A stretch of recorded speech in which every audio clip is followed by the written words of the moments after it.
Hi, welcome to the first lesson of Thermodynamics, Equilibrium and Kinetics chapter, and today we're going to look at elephant's toothpaste.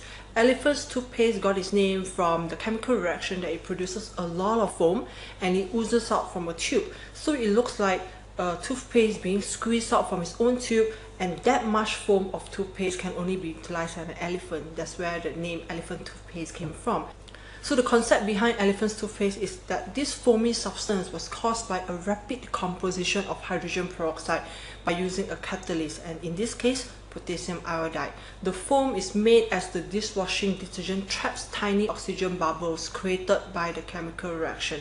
As mentioned, catalyst aids and speeds up the reaction process. So in this elephant toothpaste, catalyst is very important. The catalyst that is being used here is potassium iodide. So the iodide ions from potassium iodide acts as a catalyst and speeds up the reaction, and this is how the reaction looks like.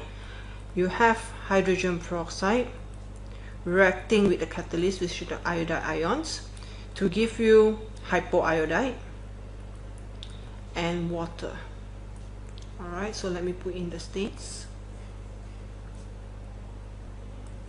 And you can actually see that the hydrogen peroxide actually reacts with the hypoiodide. Okay, let me put in the states as well to give iodide ions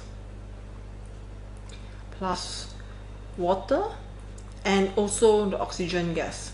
And this oxygen gas are being trapped by the detergent. That's where the whole foam was actually created. And do you realize that when you actually view the demo video, there is steam after the whole chemical reaction occurs? It's because the reaction is exothermic, where the foam produced is hot. So this is what happens in the elephant toothpaste chemical reaction. The hydrogen peroxide decomposes into water and oxygen gas with the help of the iodide ions, which acts as a catalyst. The whole reaction is exothermic, it's hot. So you have to be very careful when you're running this experiment. So I hope to see you in our next lesson. Thank you very much.